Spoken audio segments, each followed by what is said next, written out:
Magandang araw mga buddy, welcome po sa aking YouTube channel. Nandito nga po pala si Janly ngayon sa may ospital at siya po ay nading. Mga buddy, sana po patuloy po niyo akong suportahan at huwag po kayo mag-i-skip ng akin ads. Maraming salamat po.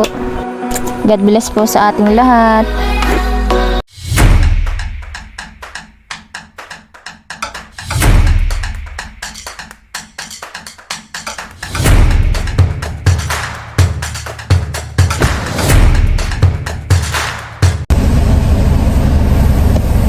Guys, at kami po ay papunta po doon sa may farm po ni Tita Mape. Kasama ko po si Janela. Maraming salamat po sa inyong patuloy na pagsuporta. Sana po ay more subscribers at wag po sana kayo mag-i-skip po ng aking mga ads. Napakalaking tulong na po yun sa aking tatlong anak at sa aking pamilya. Kaya maraming salamat po sa aking mga silent viewers, subscribers at sa aking po mga sponsors. Mag-iingat po kayo palagi. God bless po. Tita Mape po muna ay bumibili po ng makakain na tinapay doon po sa may farm. Doon po wala pong tindahan ng mga pagkain. Kami po narito na po sa may Balugaw. Yan yung isa. Kasama ko din po si Ella. Ella! Hi! Hi Ella! Ella!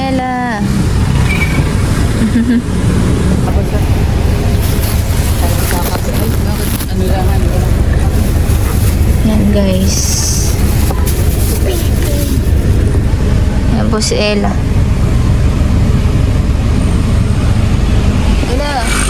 Ella.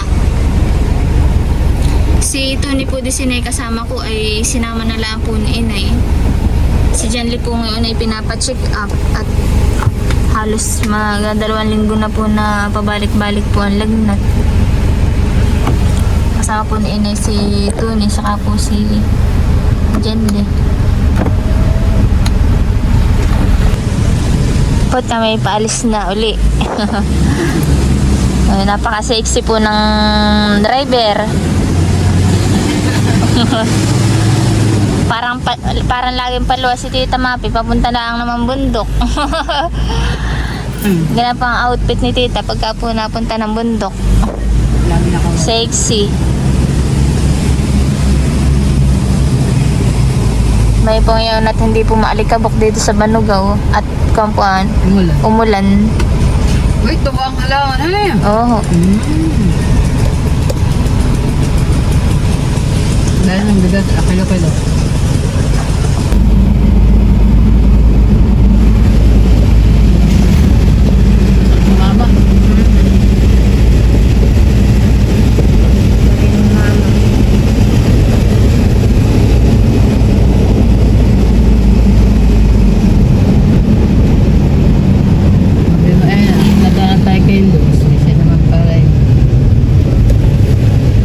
Ba dati puno itong tindahan ito?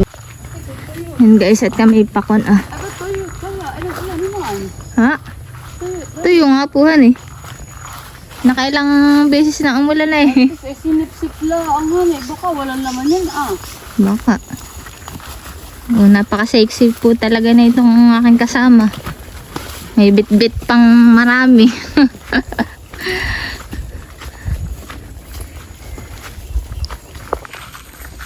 Po kami ni Ella.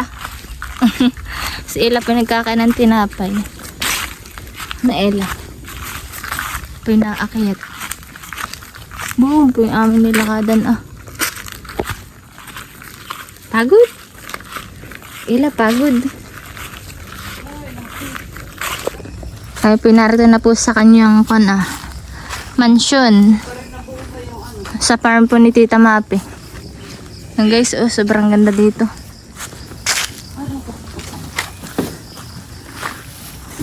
Gumanda na tita, yung bahay yan eh. Ha? Gumanda na po. Gumanda na? Parang parehas lahat, di pa nga tapos yun. Maganda na. May rooftop. Nakaipo ba tayo na tubig? Wala. And guys, dito na po kami sa kanyang mga taniman. Yan po yung mga tanim ni Tita Mape. May mga bulaklak na agad dito ito honey. May bunga na pati. Maliliit lang po honey yung kalamansi ninyo honey. Ay, ilang taon lang naman. Eh, yan ito ang dami nilang nasakop. Nasakop din nila itong aking mangga. Yata. Ay, hindi pa. Yan pala tandaan akin. Ganda po dito sa farm ni Tita Mapi. Meron na naman po saging bulog buon. Hinog na tita. Oo, sa dami ng kalamansi nila nadali. Saka lansones. Oo, ayun, binili. Are mo naman, ilipat. Pwede pa ba gaya? Oo. Habang maliit pa. Ay, hinog na yun na, tita. Yung saging. Malaki na ito isang mangga na transport. Ay, magandang mangga. Tita, tinan mo, hinog na. Inugog. Ano yun? Kun, inugog. Ano yun? May mga harvest tayo. Ano eh? May maiuwi tayo. Oo, kaliit. Nilipat ko na rin ito bingit. Ay, nadala nila. Are mo na pong itanim ng bago, yun. Oo, yan ay mga binhin ko. Tayo po dito ng tanim na iba-ibang mga prutas. Oo, ito ganda na ito. Ito yung napunta sa kanya. Are, ilipat mo tita, yung nalilipat pa, bubuhay pa yan. Masasayang. Huwag na natin pa kaya. Inaano ko sa kanya. Oo, hinog. Po si Tita Mapi mag-harvest ng napakalaking buwig. Aba, ito naman. Ano? Cute. Unano daw. Ano? Ganun nga naman yung kalaki. Ha? Ganaan po kalaki, bitak-bitak na. Mataba ang ano.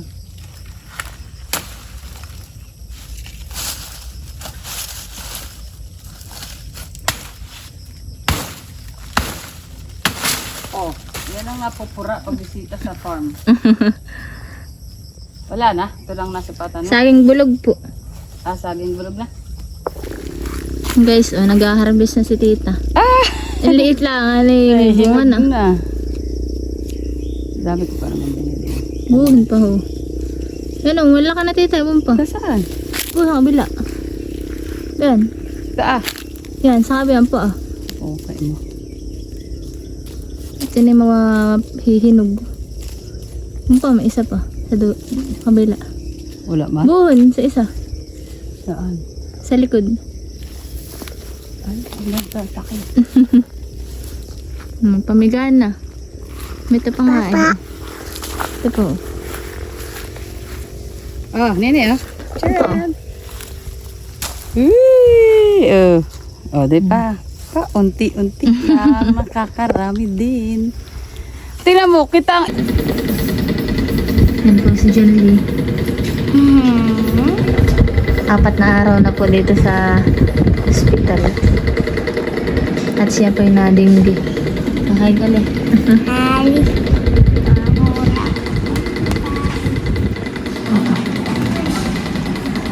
Mamaya. Mama at Papa.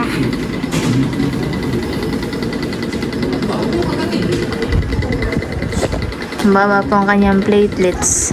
Nagtaas na po. Ngayon po yung 90 ang platelets niya.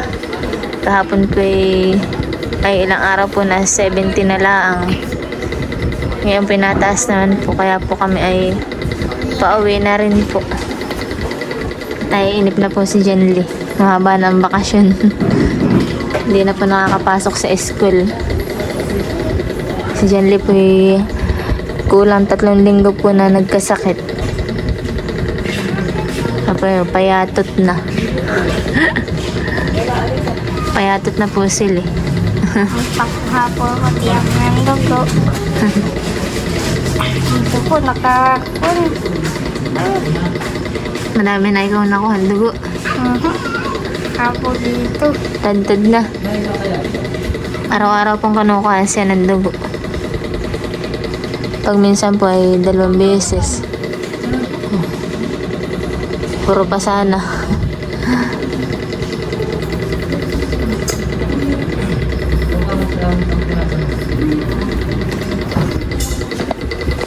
Ang tanggalin natin pala ito mamaya. Ito laki ng sakit.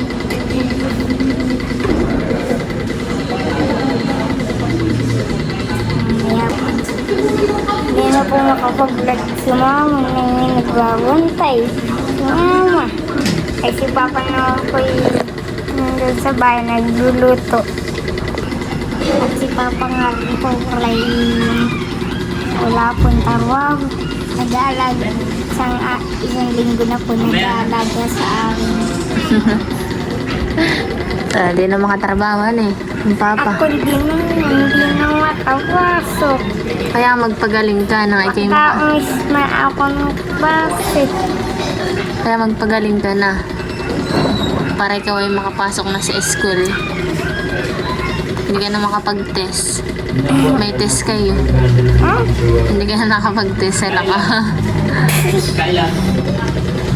At yung kanyang koneho. Nadugo.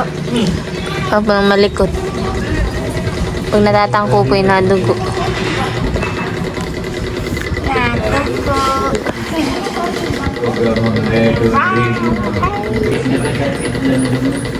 Si Jelly. Excited na lumabas. Inaantay lang namin po yung papel para po kami makalabas na. At inasikaso ko na po kahapon. Tatanggalin. Ito, takay. Ata po.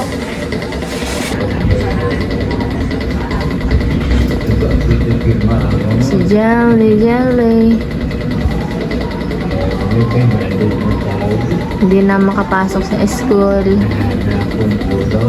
Oh, straight. Wala ka, kulang isang buwan ka nang hindi nakakapasok.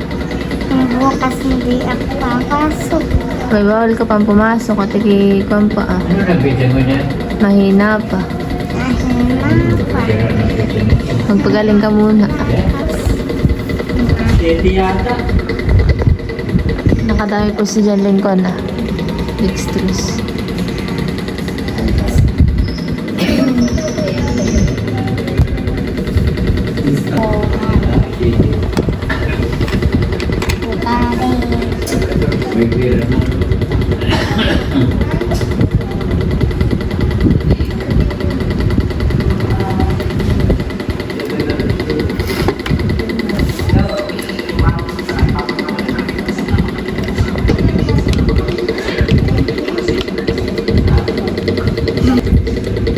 Pag po ay inom ng pukara at saka po ng di balay at pinapatas po yung table.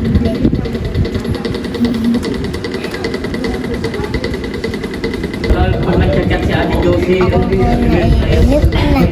Gusto ko na po umuwi. Matagal na po ako dito, hindi na po nakakapasok.